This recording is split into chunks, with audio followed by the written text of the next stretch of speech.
The temperature, as I think you have heard this afternoon from M.J. Rosenberg, has changed dramatically in the past few years.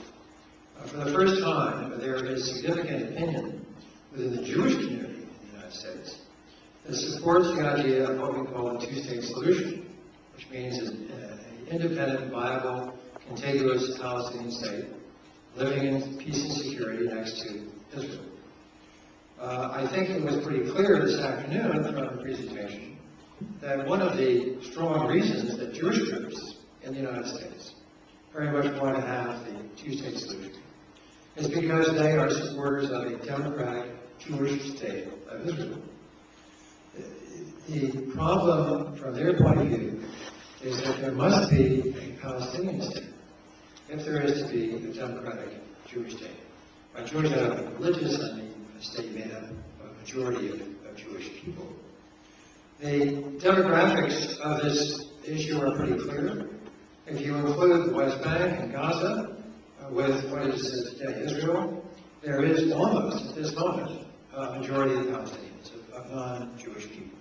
And given the demographic changes, the birth rates, it will be very clear that in a few years there will be a non-Jewish majority in that area. So that if there's going to be a single state, or some people discuss, that state cannot be both Jewish and democratic. It'll either be democratic, in which case it will be a Palestinian majority, or it'll be Jewish and imposed by force, by fiat, by apartheid domination over a Palestinian minority. So that the only way you can get a democratic Jewish state in this point of view is to create a Palestinian state. It's rather easy to say, it's very difficult to do. I'm sure many of you know that there have been talks, negotiations going on for a long, long time. In fact, the two sides, the Palestinians and the Israelis, have agreed to about 90% of what are so-called final status issues. Jerusalem, borders, refugees, security, very important, very delicate, very difficult problems, but they've agreed on about 90% of it. The president of Israel, Shimon Peres, said one time there's light at the end of the tunnel. The problem is there's no tunnel. We don't know how to get from here to there. There doesn't seem to be the political will. There doesn't seem to be the political constellation, both on the Israeli side and the Palestinian side. There doesn't seem to be the political movement to get from here to there. Now, part of these things we have very little control over, but some of these areas we do have some influence. And that's what I try to do, what my organization tries to do. What we try to, the Jewish community, as it was mentioned this afternoon, is highly organized on the subject of Israel, both on the right and the left and the center. It's an issue that most American and Jewish people know about, care about, are passionate about. Most of them are liberal, most of them support the two-state solution. That's not true for Christians. For Christians, there are people on the left, there are people on the extreme right, like Christian Zionists, Pastor Hagin. But I think the vast majority of Christians in the middle don't know, don't get involved, or not aware that this issue exists, that the suffering is going on, that the Christian minority of the homeland is there and is declining. They don't know that they have potentially a very important political role to play in the American political system and encouraging our government to take a leadership role, to take bold initiatives, to try to get the two sides together and bring about a peace agreement. Now, you may think that one person or one email doesn't make a difference. But I am told by staff people that they look at those results every day. Congressmen want to know what their constituents are thinking. In the Goldstone Resolution Report, I think MJ mentioned this afternoon, you have a situation of almost any resolution that of the 435 members of Congress, maybe 50, maybe 100 know something about the issue. Maybe they care about the issue. Maybe they have constituents who care deeply about the issue. But 300 or 400 of them don't. They don't know about it. They don't care about it. The constituents don't know about it. So if they hear from you, if we can get 5, 50, 100, 1,400 emails coming into the members of Congress saying we want you to do this or please don't do that, believe me, they take that into account. There is nothing that is a substitute for face-to-face meetings, especially people who know the congressman, who have influence with the congressman. But there is still a very important role, we think, for the individual who is responding with his communications to the member of Congress. Now, there's a whole other sphere here.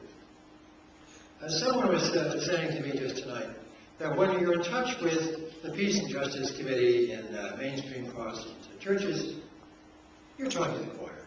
You're talking to people who already know something about it, who already care something about it, who are ready and willing to volunteer and do the right thing. What we're trying to do now, what we're thinking of doing, what we're considering doing, is reaching out to a much larger group. So reaching out to that big silent majority in the middle who doesn't know much, is not informed very well about the issue, to get their attention. And so we try to recruit them to come in and express themselves from time to time to their elected representatives.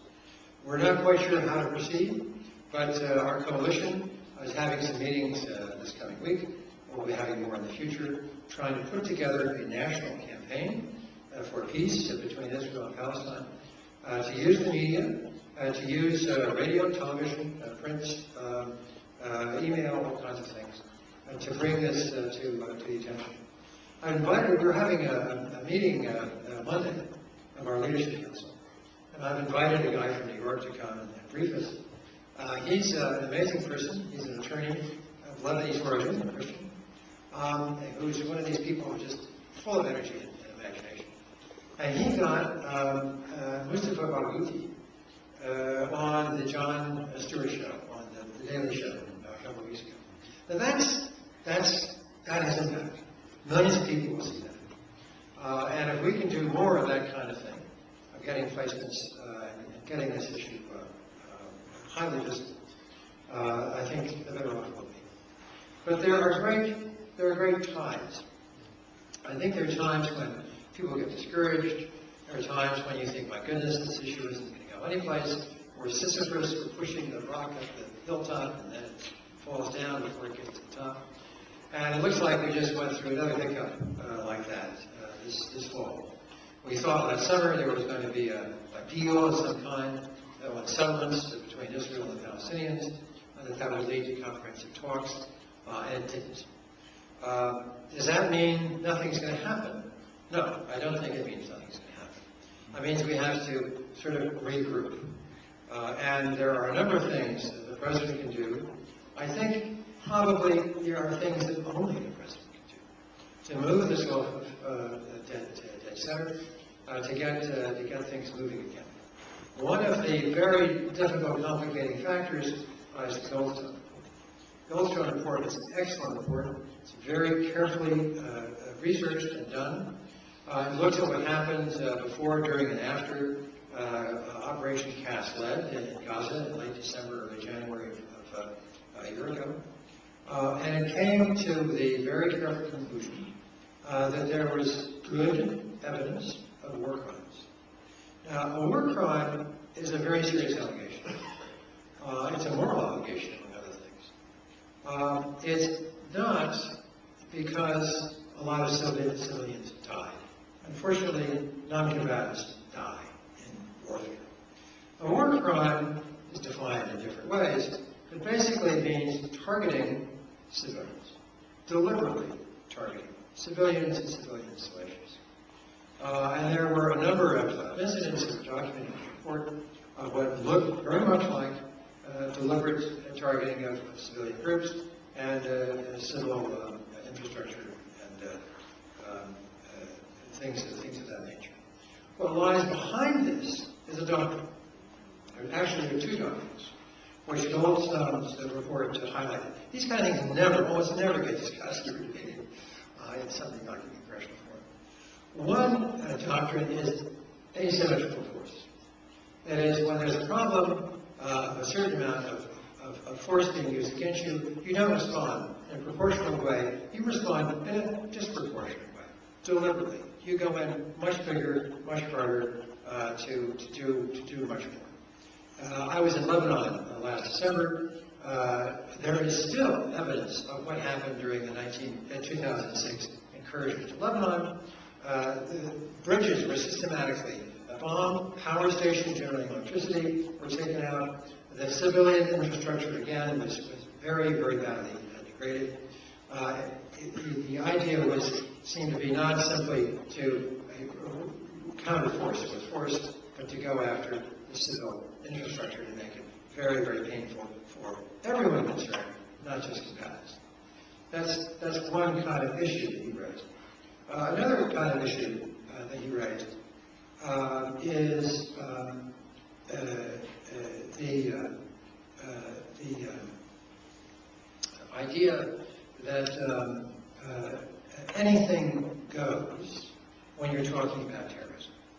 That is, if you have an area which has terrorist groups in it, you can go after the power stations, you can go after the farms. In the case of Gaza, there was a chicken farm. There was leveled.